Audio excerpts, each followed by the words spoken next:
আসসালামু আলাইকুম, সবাই কেমন আছেন?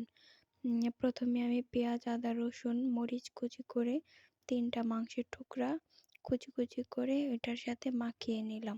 এটা কি রান্না করলাম আমি নিজেও জানি না, আপনারা একটা নাম দিয়ে দিয়েন। তারপর এটাকে কিছুক্ষণ থেতলে নিলাম।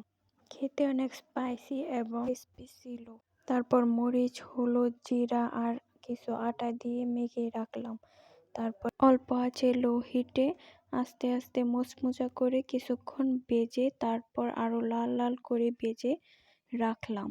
যখন ভাজার কালারটা আরো সুন্দর হয়ে আসবে তখন এটাকে নামিয়ে কিছু কুচি করে রাখলাম। কুচি করে তারপর আবার কিছুক্ষণ ভাজলাম। কালারটা অনেক সুন্দর হয়েছে। তারপর এটারে নামিয়ে পরিবেশন করলাম। অনেক মজা ছিল। দেখতে যত সুন্দর, খেতে আরো বেশি মজা হয়েছিল। এটা বাটিতে ঢেলে নিলাম। বাটিতে ঢেলে নেওয়ার পর এটা সস দিয়ে খেলাম। অনেক মজা ছিল, আপনারাও ট্রাই করতে পারেন। এটা এত মজা ছিল বলার বাইরে। আমার কেন জানি এগুলো অনেক